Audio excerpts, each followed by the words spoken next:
Hello, welcome everyone. So to this VS UKI event about BDNS specification. I think we'll wait maybe another couple of minutes for more people to join, and then we will start. Seems to be already like quite a good number. So we're also recording this so that it will be available later as well.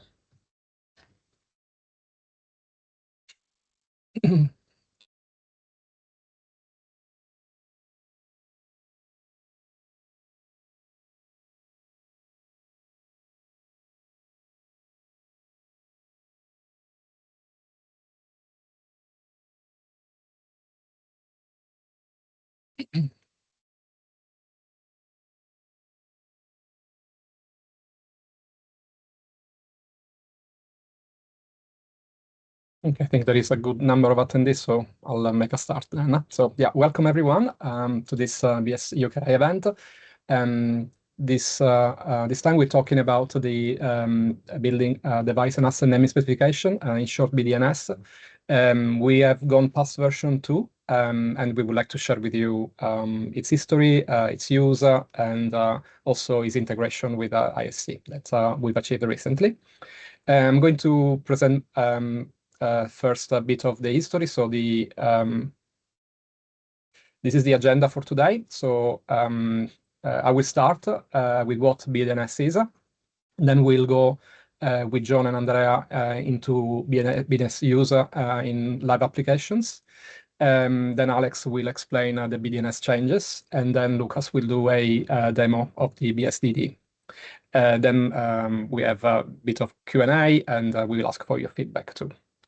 So first, I'll start with explaining what it is, and maybe I explain about who I am. So my name is Francesco Anselmo. I've worked as a lighting designer for quite a significant amount of time, about 15 years. The last time at Arup, I was a co-founder of the smart building team. And that led me to a career change later on. So now I work at Google, and I work in a project called Building Operating System, in short, BOSS. Yeah, you can see my contact details there. It was really as part of this collaboration first when I was working at Arup in the smart buildings team, and now working at Google, that we started developing this standard, because we realized there was a gap in a sort of smart building data pipeline. And the beginning really was this understanding that in the construction industry, there's a lot of sort of missed and wrongly translated information, a little bit like in this sort of whispering game. What happens is basically that sometimes and it comes from brief, but also from construction documentation. Things are repeated, drawings are remade, things are renamed. We didn't really want to create a new standard, so we looked already at what was there. And this was the sort of initial, thinking. There are certain phases into the construction process. In this case, for instance, the RABA plan of work, and we have different actors: the employer, the user, the facility manager, the designer, the contractor, and product suppliers. And each one of them interact mostly, in some of the phases, and they use, different tools. So there is a selection of tools here that is shown. Typically, we go from months to create the brief, 2 years designing, to other years constructing. But then, in operation, we have decades. The life of the building really is where it starts. And there is a need, obviously, for building different device models, and these device models work with different levels of details. But really, the sort of handing over and the use of different tools is really where this interoperability starts to kind of fade a little bit. So when we were thinking about what was missing, we thought about some foundation ideas. One foundation idea is to use open standards for representing physical device models, asset models. The other one is to transfer parameters from design model to physical labels and metadata so that we can bridge the gap between the digital and the physical world.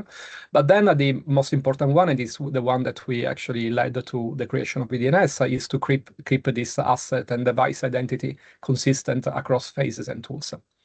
And this is the example. We made a choice of, in that particular case, of ISC to represent the models. Then the use of QR codes and barcodes to actually tag and link with the physical during construction. And then in operation, when we need to represent this sort of more, the relationships between things, we were looking more into semantic representations. But with the spirit really of using open tools throughout. The gap that I said before, it was really that we had tools to sort of identify maybe types, but really the instances of objects and the roles of these objects in buildings wasn't there. And so we took this effort of solving, I guess, one of the most hard things in computer science.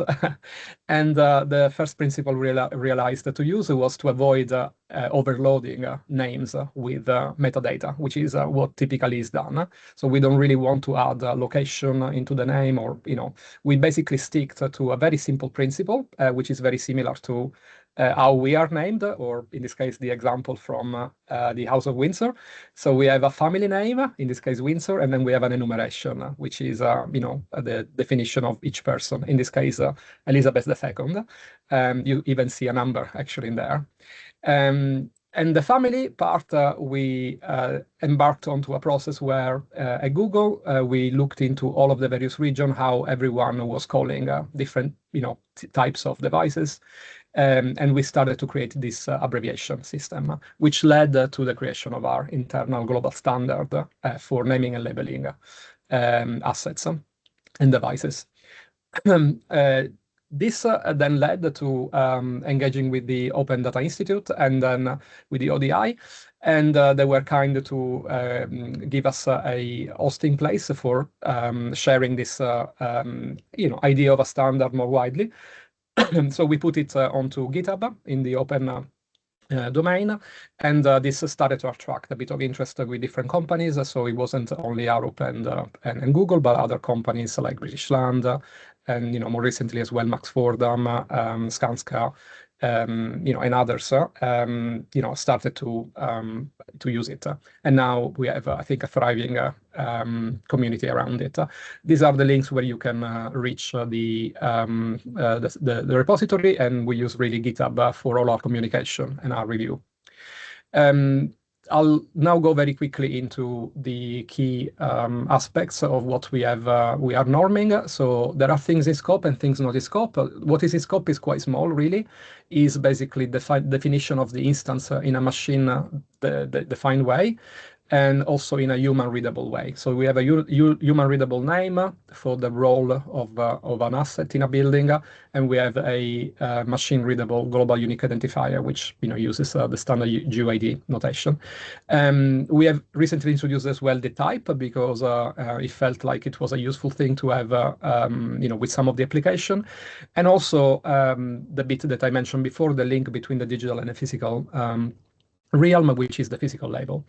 What is not in scope are any additional metadata, point names, attributes. All of these things are normed by different ontologies. So we just want to basically have a very, very narrow focused standard only to resolve this aspect that was really missing. We have some guideline principles that give us a bit the sort of help us in the decision process. So for instance, we try to be as pragmatic as possible. So we would like to apply granularity in naming what we name based on the level of experience of people that have to apply naming. We would like to avoid ambiguity. And then, the principle that I showed before, device identity, we want to really have it, an asset identity, the same across the life cycle of the device through design, construction, all the operational phases. So these are some very quick examples. So I just skimmed through them, but essentially just for you to visualize some examples. So the GUID is identifying the a particular entity. It changes if that entity is that asset or device is swapped. And it can be also serialized as a GUID or in the IC-based 64 format or other formats. Essentially, it's a 128-bit number. Then we recently added the asset type, which is basically an alphabetic character between 2 and 6 plus a number, potential number. So it looks a bit like this. So LT3, HU1, and it's basically the sort of prefix that we use for the family. You can have multiple family of the same type of device. But then this is maybe the most important one that we use is this sort of prefix that we use, which is the type abbreviation, and then a dash plus the enumeration. As I showed you before, the family name and the sort of enumeration. And this one is associated with the role of a device. So if a device gets swapped, the GUID will change, but this asset name will not change. And so it will remain the same in the drawings, for instance, or in the 3D model. This is how we communicate on the website our abbreviation register. So we have a list of descriptions, then the abbreviation, and then we have a series of columns that we use for giving additional information. And now we're also doing alignment with different type of ontologies, including IFC. And then the last thing is the physical label. And the physical label, we have normed the payload, basically, which is a JSON format that includes, again, the minimal information about a device, in this case, GUID, site, and name, so that it is unique within an organization. And this is how we use the prefix to make the asset unique, and again, using existing standards, in this case, the United Nations Law Code or the ISO Alpha 2 country code. But we can also add suffixes to the labels, because sometimes people like to add additional contextual information. These are not part of the name, but they can be useful, obviously. It's a way of basically, again, pragmatically helping whoever wants to put additional information to avoid then adding sticky notes and so on devices and assets.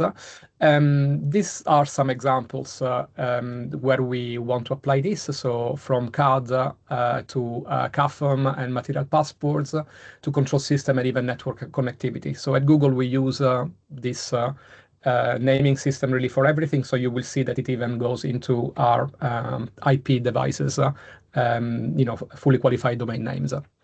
And in the end, it really allows us to have a very, a portfolio level, basically, a complete digital data pipeline where, for every site, we can, easily identify devices. We can have a very short name that goes, from drawings and CADs, but then also in dashboards, we can look at this, and that metadata remain metadata, like tagging, floors, room, and so on. They can still help us navigate, but then the names are really kept as simple as possible. And I think this is the introduction. So I promised, I think, around 10 minutes, and hopefully I matched it. So we go now into the use of the abbreviation and naming applications, and I'll give it the word to John from Max Fordham. Hi there, thank you very much.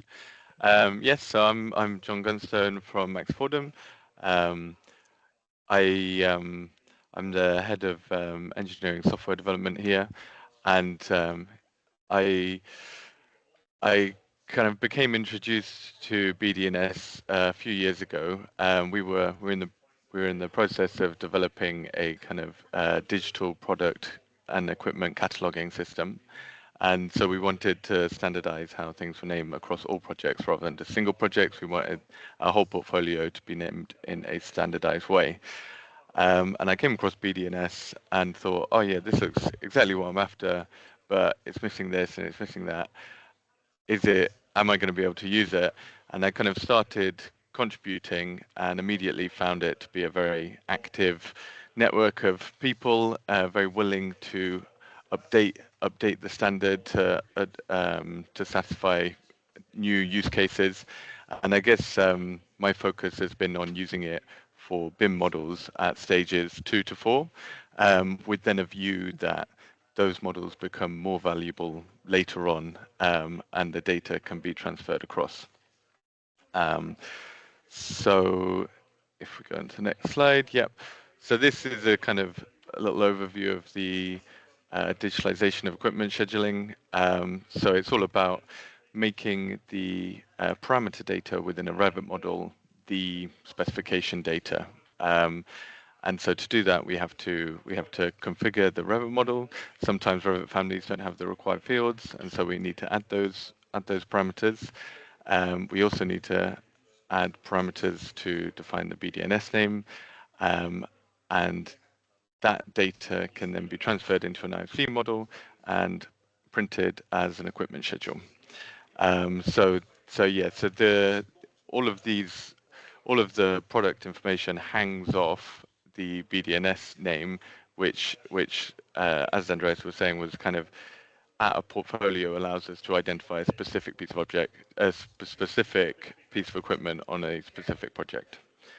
So if we go, and yeah, this is all about trying to ensure consistency throughout the timeline of a project. So right at the early stages, we can just add some, define a pump and add some data to it.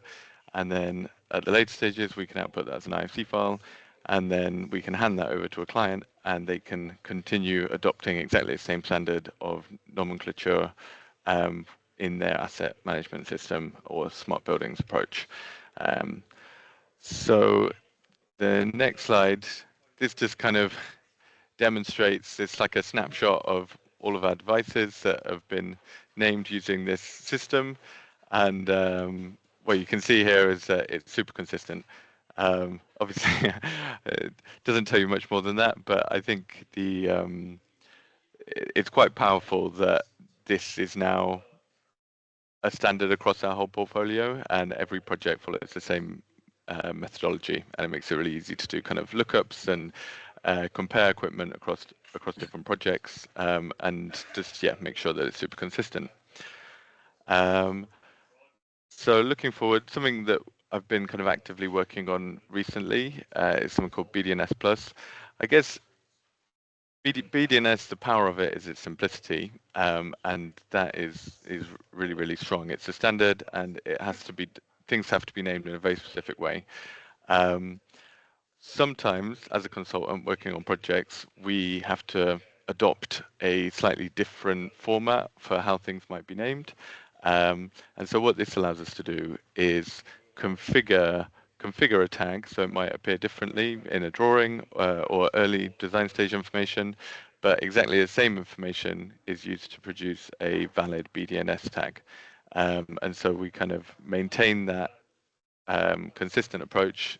We always have a BDNS tag for everything, but if we need to have slightly different custom output, then we're able to support that too. So if that's something that you're interested in, please take a look. It's a public repo, and I'd be very interested to work with anybody on it or receive comments and understand different use cases. Thank you very much. Okay, so we'll move to Andrea now. Thank you so much. Hello, Andrea Spano here, working as a smart building consultant as part of the smart building team in Europe, London. Thank you. We do use BDNS extensively in the smart building team and in other teams in Europe due to its simplicity, due to also kind of an alignment with pre-existing internal standards, and just because it's easy to extend to other disciplines and to virtually any system that you could have in a building or around a building. We also had this need for naming assets consistently because in smart projects you do need clean data. You need to know which assets are talking to you. And when you want to address an asset in a project, you need to have a unique identifier.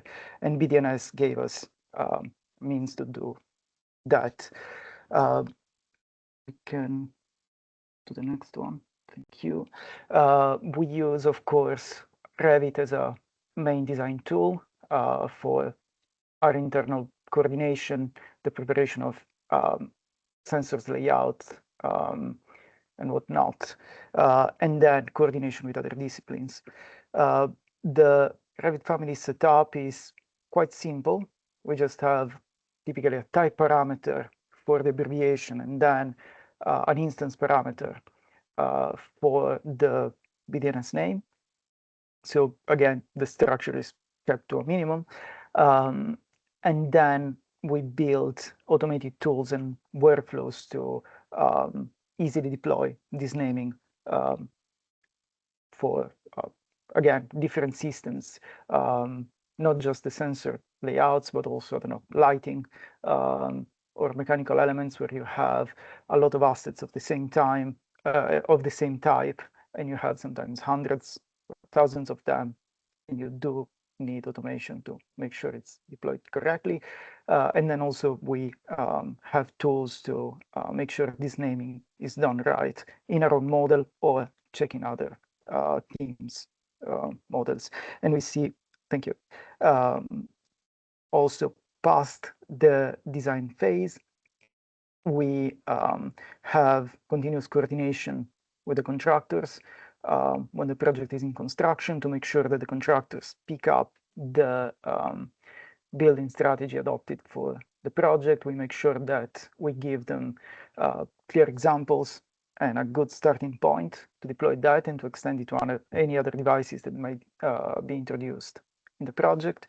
We see here an example of UDMI MQTT payload, so data coming from a device, and the BDNS naming is also used here. So we have this identifier that links the physical assets on site, the assets in the design phase in Revit, and drawings and spreadsheets, schematics, and all other deliverables, and then it links them also as digital devices living in the cloud, reporting with, again, this identifier that went from the design stage up to cloud onboarding. And again, we have automated tools to check that that's done correctly. These are contacts if you want to know more, if you want to ask questions, give feedback. It's myself and Rita, who couldn't join us today, also part of the Smart Buildings team, who gave a great contribution to BDNS during the past years. So also thank you to her. And that's it. Thank you very much. Thank you, John, and thank you, Andrea. So really appreciated you taking the time to go through how you've been using BDNS. So the next chapter introduces Alex Plenty from Skanska, and he will be talking about what are the recent changes we've done, especially in connection to IFC. So yeah, Alex, over to you. Yeah, thanks, Francesco. I probably should have had a slide saying who I was and who I worked for, but we live and we learn. But yeah, as Francesco says, Alex Plenty, I work for a construction company called Skanska as head of digital construction. And one of my exciting hobbies is to contribute to an organization called buildingSMART in the UK and Ireland. Coordinating the buildings domain, and then also internationally with the buildings domain also. And one of the projects that we've got within the buildings domain is this IoT interoperability project. And a bunch of people came to the BDNS and with lots of suggestions of how we could better merge the BDNS with IFC. And the BDNS group were very welcoming and accepting and receptive to those changes. And I'll talk you through what the changes are, but that's the product of those that I'm about to show you. So what are the changes? So you can see the abbreviations register and the data in various places, but I thought I'd show you how to access it from the GitHub, which can be a little bit scary. But if you go to the BDNS GitHub, there is a CSV file with a database of all of the abbreviation descriptions and abbreviations there. So that can be found right here. And right in the bottom right there, we've just taken that register and I've downloaded it, turned it into a CSV, and I'm just going to talk you through the changes. So it's as simple as that of how you get the files and what I'm going to show you. So the main changes we've done here, and as you can see in A and B, are the the descriptions that Francesco was talking about of in BDNS. There's over 800 now, so quite a few to go at. And then you can see the abbreviations in column B. And so the first thing we did was there wasn't a mapping already to IFC 4.3 with BDNS, but we looked at it, we tidied it up, we went line by line at it and interrogated it. So that has been updated there in column E. And then in column F there, which Francesco is highlighting in red, is the IFC 2x3 mapping. So we recognize that certainly most projects in the UK and probably internationally are still using IFC 2x3. They haven't moved on quite yet from IFC 2x3 to 4.3. So we provided that mapping there as well. And then lastly, in column G, then we've provided this one-to-one mapping. And so you can see there's some zeros and ones in there. And the way you've got a 1, that's where the one-to-one mapping is true. And then just this next slide, I've filtered it there to show the where we have this one-to-one mapping. So the purpose of this mapping is where you have an IFC entity, such as a chiller or an actuator there right at the top. This where there's a 1 in that field there, there's a one-to-one mapping. So there's one IFC entity, there's one abbreviation. So actuator, ACT, air terminal, AT, chiller, CH, all the different ones there. And what this really gives you is 2 options. So you can go through the workflow of classifying with one of those 800 odd BDNS codes in your model, which do map to IFC. Or you can look at it the other way around. You may have an IFC model already with everything classified to IFC and you want to automatically apply a BDS abbreviation, and that's what this gives you in column G. So this will give you an abbreviation from BDNS which is compliant. It won't be as specific as the full list of the 800. It'll be about 200 abbreviations. But you've got those 2 options there, which you can use, and probably worth specifying in your information requirements and in your BIM execution plans on a project of whether you're going for the one-to-one mapping or the full BDNS set of codes. But there are 2 options. And then lastly, on the list of changes, we've added these system abbreviations.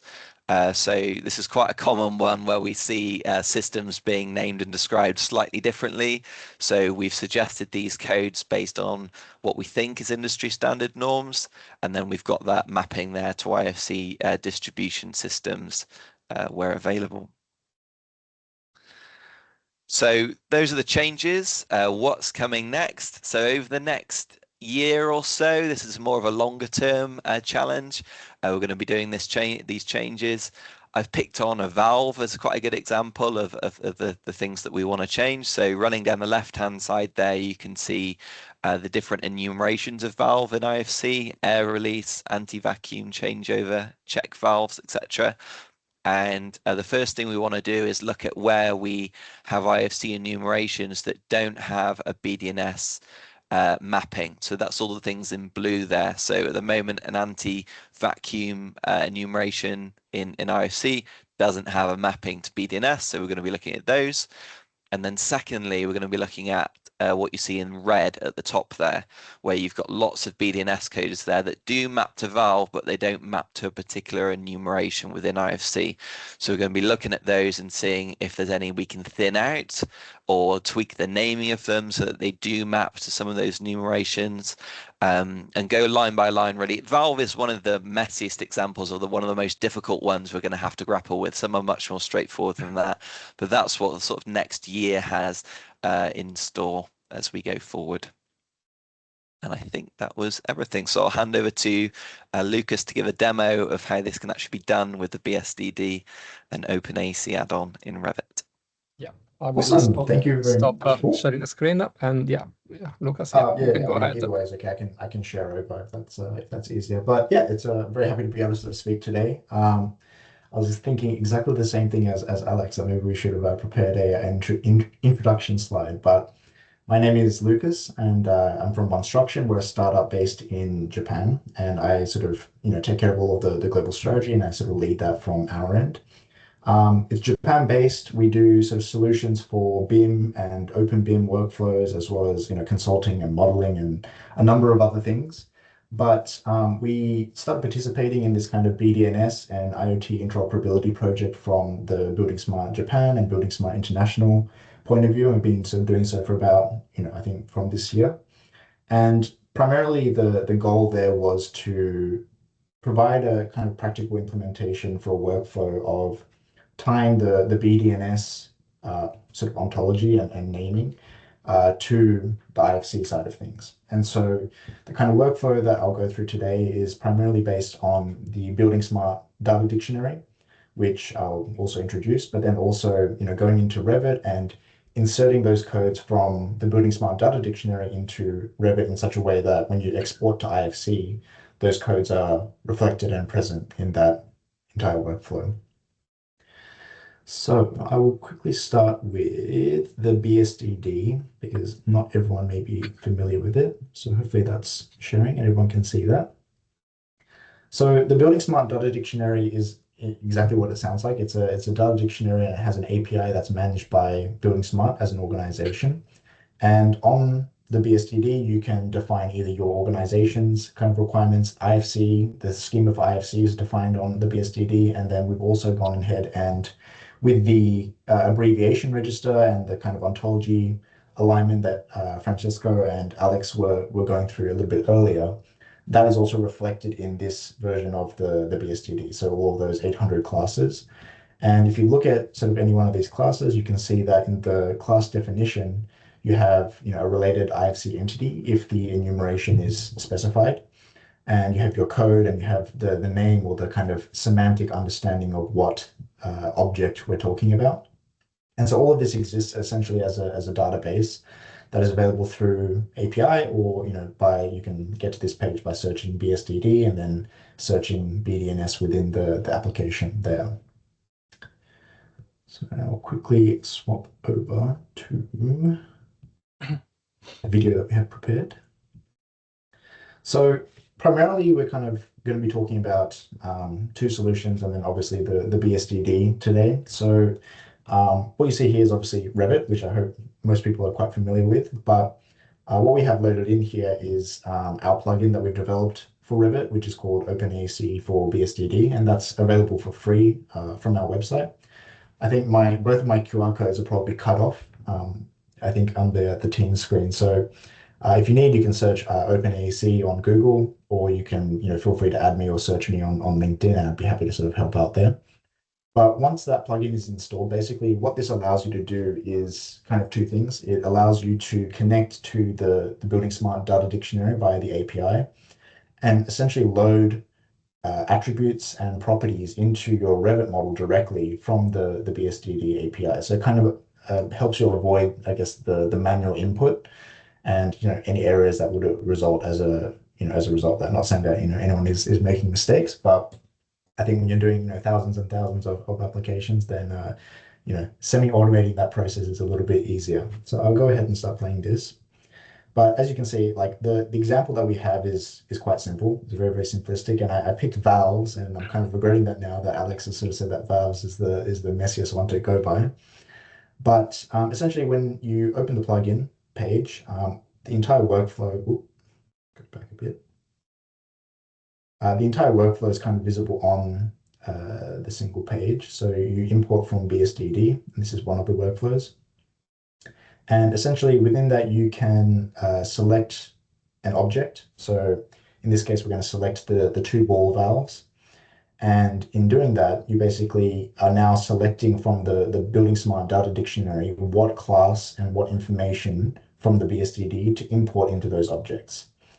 Another way that you can select objects is by category. So in this case, we're going to pick the ball valves and select. And then, given that we want to insert the properties of a ball valve from the buildingSMART data dictionary, you can search that and essentially set up what attributes you want to apply to which Revit parameters. So in this case, we're talking about IFC export. And so, the main attributes are things like description, name, object type, how it's going to export to IFC. And you can see that this is already sort of semi-populated. The BDNS data dictionary is a little bit unusual in the sense that rather than the description, the name mapping one-to-one, because we, typically in the workflow that's defined at the moment, we want the code to be applied to the name. You can select which parts of the object class in the BSDD you want to apply to the Revit parameter. And so in this case, we're going to be applying the code into the name and then the name into the description. With the export to IFC as and the IFC predefined type, that basically is the enumeration that Alex was talking about. And so it's going to have the IFC valve sort of parent type and then the gas cock as the subtype. With Revit, I think John was talking a little bit about sort of shared parameter files and creating the right kind of mapping. And that's because in Revit, you have to create those in order to sort of input all these properties. And so the plugin actually works through the same kind of logic. And essentially what you're able to do is by setting all of this up, and if you end up having a different data dictionary that you want to use and property sets that you want to insert, then you can also insert those property sets into any objects that you choose. But it does that by automatically creating the shared parameter file. And for those who have, I guess, messed around with shared parameter files in the past, it's just a giant sort of text file. And so it can be a little bit sort of unwieldy. And so we kind of automate that process. So in this case, in terms of the workflow, you would either create or browse for an existing shared parameter file.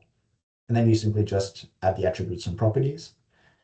And once this goes through, you should be able to see that in the type field, you can see that the correct IFC entities and the code and the naming for the description has been inserted into those properties. So that's kind of one way that you can do things with the plugin.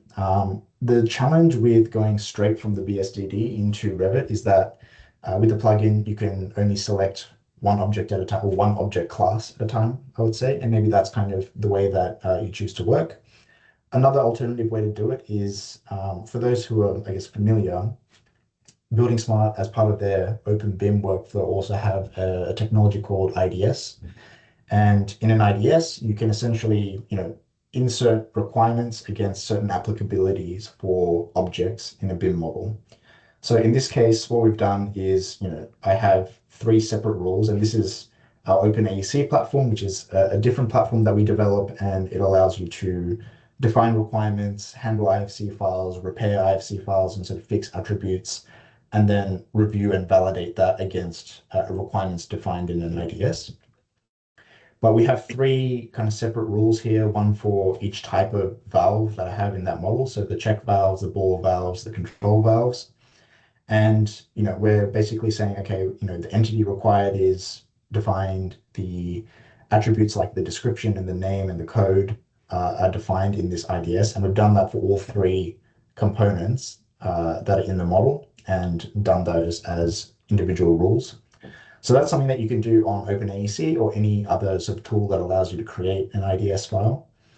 And what OpenAEC for BSDD allows you to do is basically import or enforce that IDS file directly onto a Revit model. So here you'll see we're just browsing for the IDS file that we created, and you can see that each line here represents one of those rules in the IDS file that we were just looking at. And for example, you can see for ball valves, because the enumeration is already defined, the IFC predefined type is already sort of pre-populated. But then from there, you can figure out, okay, well, which Revit categories and Revit families do I want to apply each rule to? So I won't sort of make you look through the each step, but essentially it's a matter of just setting up each of these sort of applicabilities on the Revit side of things to assign it to a specific object within your Revit model. And so from there, essentially the steps are exactly the same as the the inserting from the BSDD directly. So you would set up all of your parameters according to what you need, and then you create the shared parameter file and then insert the attributes and properties.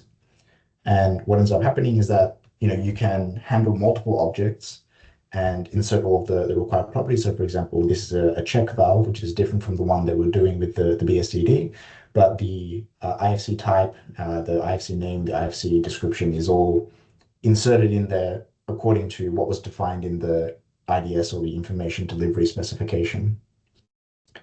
So I guess what we aim to do with this is provide people with a sort of a full workflow, or an applicable workflow to go from kind of the BSDD and working in the Revit sort of closed BIM side of things into the open BIM, or reflecting that into an IFC model, and being able to sort of I guess with the goal of the IoT interoperability project, map those BDNS mappings onto the actual IFC model.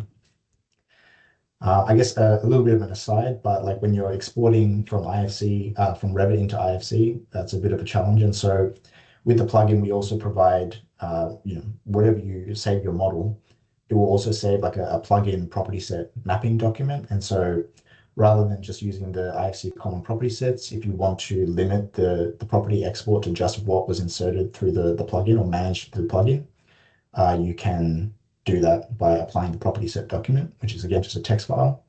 And then you can see that all the required naming, the entities are all applied. And then this kind of just shows off the validation capability. So you can validate an IFC model against an IDS requirements document. And so making sure that all of the right structure and all of the right data is in the right objects. Yeah. So happy to sort of have any questions during the question section. But yeah, that's essentially an overview of kind of the workflow, or one of the demonstration workflows that we've defined as part of this project. Thank you very much. Great, thank you, Lucas, so much for showing this. So now we have an open call, so a call for really your feedback. So hopefully we have communicated to you what is BDNS, what is its scope, and our efforts to align between align BDNS and IFC. So which is an ongoing process, but we started on this, and so we will really appreciate your feedback. So your feedback on the current selection, obviously, of abbreviations. If we made any mistake maybe in this alignment, so if you spot anything that could be improved already. And we're also looking into doing other alignments with other type of ontologies as well, so extending a bit that. So stay tuned if you're interested into having more alignment efforts. Also, I think now that Luke has also shown this this demonstration of how to use the BSDD inside Revit, we're also interested into your feedback for using tools, and if there is anything that can be improved. We think we're just on the beginning really of this alignment process, but we are very interested, obviously, to make it successful, and in the end contribute to this effort of generating this single thread from design to construction to operation, so that we can benefit from models being used not only just during the design or construction process, but even longer into operations. So yeah, you can provide your feedback by reaching out on our GitHub website, and putting issues. We have a weekly call, so we're very welcome to add you onto the weekly call as well. And so if you reach out to any of us, we can basically add you, and we'll be very happy to have more people as well providing their feedback and their ideas. So yeah, now is maybe the time for the questions and answers, hopefully. Yeah, so we just open it up to all of you, so that if you have any questions, just make them, and if you want to specifically ask a person in the organizing committee, or into any of the speakers, please mention that. So yeah, over to everyone. We've got our first question in from Steve Owen, who asks, is there any alignment with Uniclass 2015, which is quite a prominent one because we met up a few weeks ago, didn't we? And that was one of the things on our agenda. So I guess the answer is no, not at the moment, but it's something that we talked about approaching the NBS about. So we were intending to contact them and ask about it. I think Uniclass product codes are more granular currently. There's a lot of codes compared to BDNS, and so that might be interesting to look at the mapping. But it's something that I think could be looked at. I think there's probably some smart specific devices that may be missing from Uniclass PR as well. So that I think that's definitely our intention to talk to them. And I think, John, you've already looked at some of that work already, haven't you? Yeah, I can say for sure that for all the abbreviations that we're using in Max Fordham, which is kind of a subset of BDNS, I guess, we have a mapping, and there's a kind of automatic alignment with Uniclass for those. So I'd be super keen to get that in, and would be able to come with a handful of pre-made mappings, and so I think it would then just be about going through the rest of the abbreviations and updating it. But yeah, I think it is also a bit of a challenge, like you say. I've found while doing it, you have to take a kind of closest match style approach, and sometimes you end up mapping to a kind of Uniclass product family rather than a specific product by using a slightly shorter code. So you would need to just kind of discuss that and define a good approach before we begin, I think.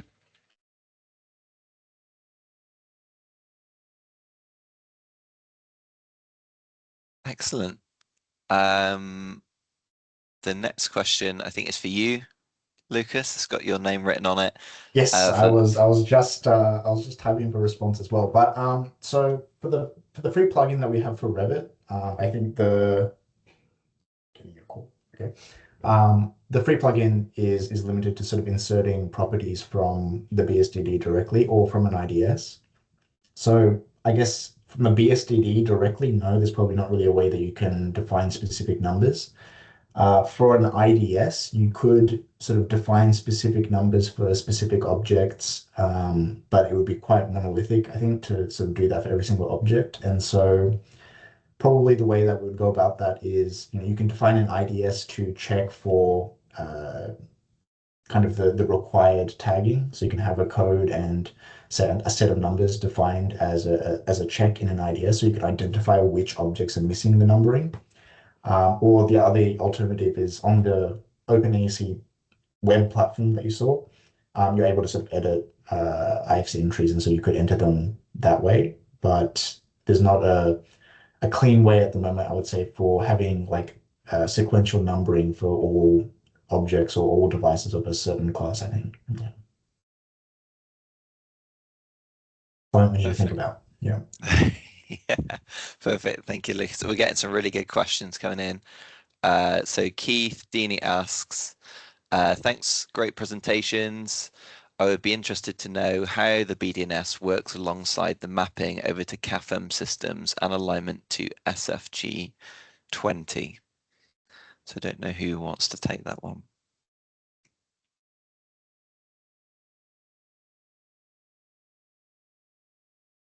Silence. Okay, I can give it a go. I'll give it a go. There is no official mapping to SFG 20. Shout if I'm wrong, but maybe that's one we could look at as well. A similar answer to the Uniclass one. I think that would be interesting. In terms of the CAFM systems, I think our suggestion really is BDNS gets incorporated into IFC and other ontologies. Such as Haystack and Brick and so on, and those are the ones that would integrate into a CAFM system, or perhaps somebody would have a CAFM system that's moved on a little bit, is more like a smart building system maintenance platform all in one. So I think it's less about BDNS mapping to CAFM and more to the ontologies that would go into those systems. John's nodding, which is filling me full of confidence, but correct me if I'm wrong. No, I think that sounds good to me. Excellent. We've got a question. Yes, Go on, I can also say, I mean, we've been using it in a very lightweight way, essentially just adopting the the BDNS abbreviations as the key, the kind of the key used into the CAFM system. We use several ones in our organization here, so every typically building and subcontractor might come with their own CAFM system, but we've been trying really to align in this way, just using simplicity of naming and this sort of globally unique global uniqueness, essentially. Yeah. Excellent. There's a similar question from Keith Martin, who asks, is the coding acceptable when exporting COBie data? And I think that's quite similar because, again, it would go BDNS to IFC, and then COBie being a subset of IFC. And in the guide that we're producing as part of the IoT Interoperability project, we're suggesting that the BDNS abbreviations could be used in either the name, component name, or the asset identifier, or the systems would be the system name. So we believe it is applicable for COBie as well. And I think that is part of the merging between what is going on in the BIM world and then what's going into the smart world, that by using BDNS in IFC models and then any in COBie as well, you can try and get a bit of a compromise between those two worlds so they can connect a little bit. But yeah, definitely watch out for that guide that we're hoping to publish this year as well, at least for draft. And just quickly to pick up some of the messages in the Teams chat from Christopher and Simon. I think BDNS started as a smart building thing, and I guess has grown more to be a BIM thing also, and I think it's kind of expanding its use cases. So I guess I think it's probably lighter on architectural elements, like the things that like planter, facade panels, that type of thing.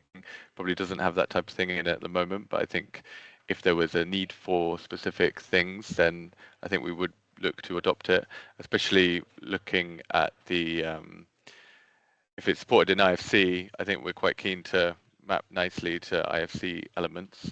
So yeah, it's a growing standard based on what different user use cases. Whether if someone can come up with a good reason to add some abbreviations, then generally that's supported.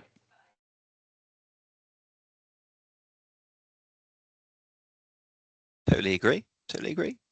The last question I can see is from Ryan, who's saying about aligning the BDNS to the master assets list from the Scottish Futures Trust, and he's left his email address as well. So I think that'd be one for one of our calls, maybe. Ryan, we'll try and get you to one of the meetings that Francesco mentioned that we do on Wednesdays. It's a very open group where we discuss things, so it would be definitely good to talk on that call about that one. But sounds good.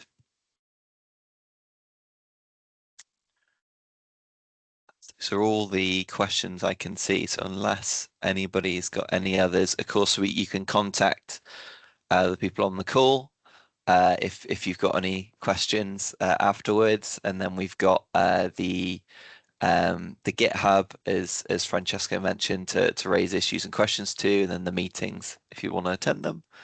But I guess we can draw to a close if there's nothing else. Yeah, sounds good. I'll just maybe simply reshare the page with the links to the GitHub. So just perfect. As an ending note, and really thank you everyone for joining. And yeah, please get in touch, directly over GitHub or just pinging us. So you can always raise an issue on GitHub, or if you take a note of the emails, or even on LinkedIn, you can reach to us and we can add you to our weekly calls. So thank you everyone. Thanks very much. Thank you, everyone. Goodbye. Bye. Cheers.